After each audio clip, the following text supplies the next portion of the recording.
Beberapa kali melakukan aksi pencurian sepeda motor di kota Palembang, sepasang kekasih bernama Ade Oyong Juniko dan pacarnya Vivi Nadilah diringkus polisi. Keduanya ditangkap anggota opsional unit Ranmor Satreskrim Polrestabes Palembang ketika berada di kawasan Jalan Semeru, Kecamatan Ulu 2 Palembang.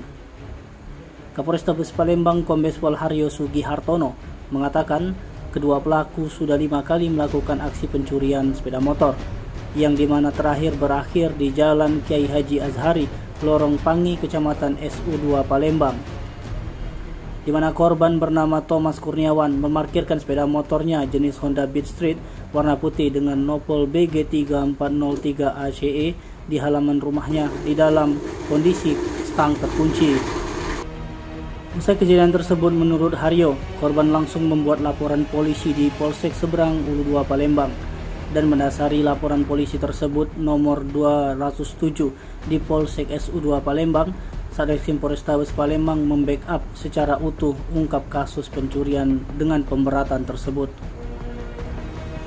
Masih kata Kapolrestabes Palembang, untuk modus operandi pelaku utama Oyong melakukan pencurian motor di halaman rumah korban menggunakan kunci letter T, sedangkan pacarnya pelaku wanita bertindak mengawasi situasi di lingkungan sekitar. Diterangkan Kombes Pol Haryo, tersangka sudah 5 kali mencuri sepeda motor di wilayah hukum Polrestabes Palembang dengan durasi waktu sejak bulan Juli hingga Oktober 2024. Untuk barang bukti yang diamankan berupa sepeda motor milik korban, 1 senjata tajam, sepucuk senpi berikut sebutir peluru, dan 2 butir selongsong peluru. Pelaku dikenakan dengan pasal berlapis, pasal 363 KUHP dan pasal 1 ayat 1 Undang-Undang Darurat tahun 1951.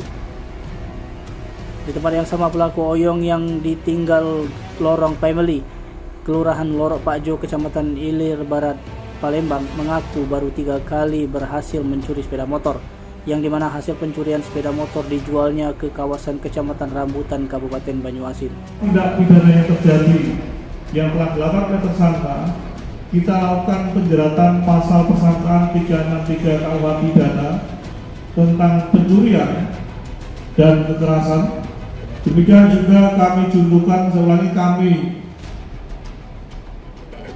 tambahkan pasal utama yaitu Undang-Undang Darurat nomor 12 tahun 51 tentang menguasai dan memiliki senjata api tanpa izin dengan ancaman yaitu 15 tahun penjara. Tim Liputan Sumsel Update TV melaporkan.